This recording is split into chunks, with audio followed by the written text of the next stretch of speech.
इन्होंने मेरे ऊपर आरोप लगाए, मनीष जी के ऊपर आरोप लगाए हैं। इस देश का जो सबसे कठोर कानून है ईडी का कानून, पीएमएलए, जिसमें बेल भी नहीं मिलती, बेल मिलनी भी मुश्किल है, उसके अंदर हमारे ऊपर तरह तरह के इन लोगों ने आरोप लगाए हैं। कोर्ट से हमको बेल मिल गई, उसके बावजूद आज की तारीख में आज जो स्थिति है, इससे फालतू कोर्ट और कुछ नहीं कर सकता था जितना कोर्ट ने कर दिया हमारे पक्ष में। हम कोर्ट के बहुत शुक्रगुजार हैं।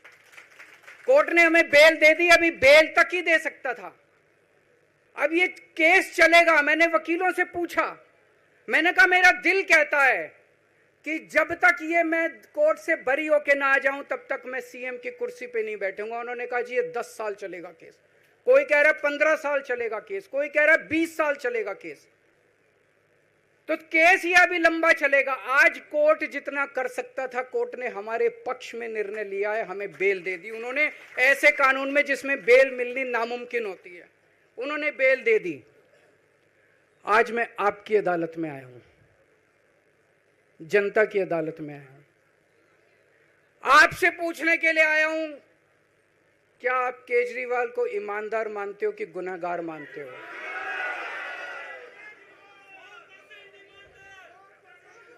मैं दिल्ली की जनता से पूछना चाहता हूं, मैं देश की जनता से पूछना चाहता हूं कि क्या केजरीवाल ईमानदार है कि गुनहगार है?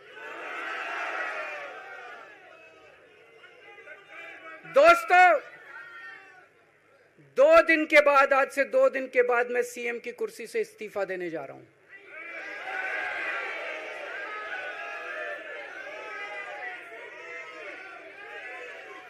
और मैं तब तक सीएम की कुर्सी पे नहीं बैठूंगा जब तक जनता अपना फैसला ना सुना दे। मैं जनता के बीच में जाऊंगा, गली गली में जाऊंगा, घर घर में जाऊंगा, और जब तक जनता अपना फैसला ना सुना दे कि केजरीवाल ईमानदार है, तब तक मैं सीएम की कुर्सी के ऊपर नहीं बैठूंगा।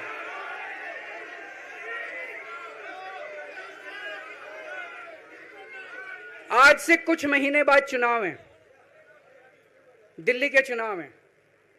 मैं जनता को निवेदन करना चाहता हूं, अपील करना चाहता हूं, अगर आपको लगता है केजरीवाल ईमानदार है, मेरे पक्ष में वोट दे देना।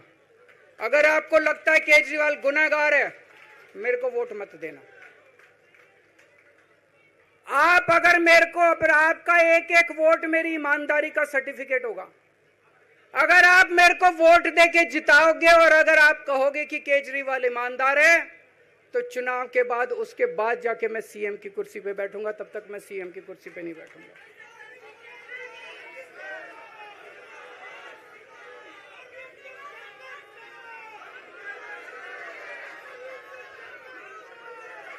आपको लग रहा होगा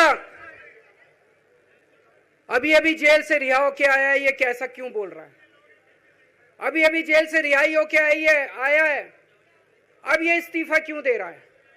इन्होंने मेरे ऊपर आरोप लगाया है, इन्होंने आरोप लगाया है कि केजरीवाल चोर है, इन्होंने आरोप लगाया है केजरीवाल भ्रष्टाचारी है, इन्होंने आरोप लगाया है केजरीवाल ने भारत माता के साथ धोखा किया है। ये करने के लिए नहीं आया था मैं, सत्ता से पैसा और पैसे से सत्ता, इस खेल के खेलने के लिए मैं नहीं आया था। मैं देश के लिए कुछ करने के लिए आया था। जब 14 साल के बाद भगवान राम वनवास से लौटे, सीता मैया को अग्नि परीक्षा देनी पड़ी थी। आज मैं जेल से आया हूं, मैं अपनी अग्नि परीक्षा देने के लिए तैयार हूं।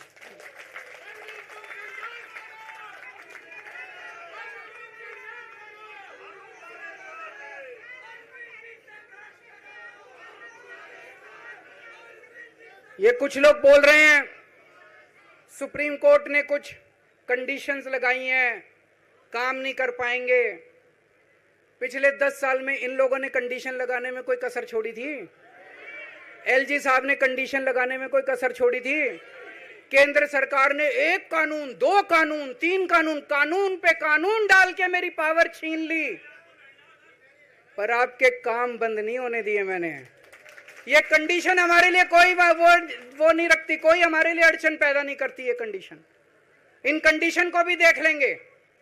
लेकिन मेरे लिए जो मायने रखता है वो है मैंने अपनी जिंदगी में ईमानदारी कमाई है।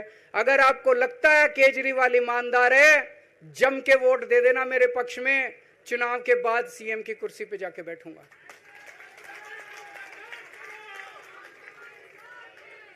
फरवरी में चुनाव है।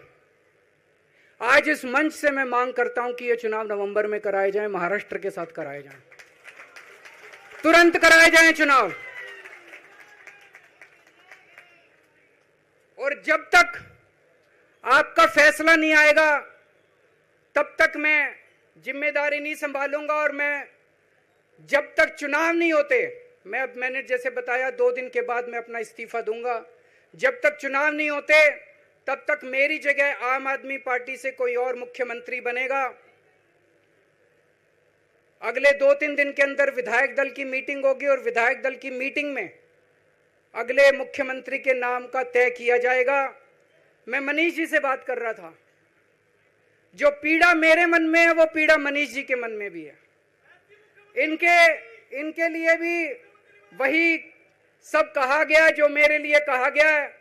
मनीष जी का भी कहना है कि ये दिल्ली के उप मुख्यमंत्री और शिक्षा मंत्री और मंत्री का पद तभी संभालेंगे जब दिल्ली की जनता कहेगी कि मनीष सिसोदिया ईमानदार है।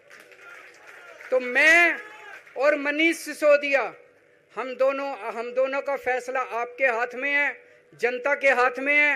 हम दोनों जनता की अदालत में जा रहे हैं, गली गली जाएंगे, जनता के बीच में जाएंगे और उनसे पूछेंगे। अगर जनता कहेगी ईमानदार है तो हम आके इसकी कुर्सी पे बैठेंगे। 2020 में आया था मैं।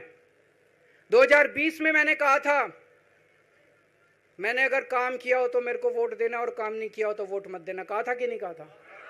आज मैं आपके बीच में आया हूं, मैं कह रहा हूं अगर मैं ईमानदार हूं तो वोट देना, अगर मैं बेईमान हूं तो वोट मत देना, बिल्कुल मत देना।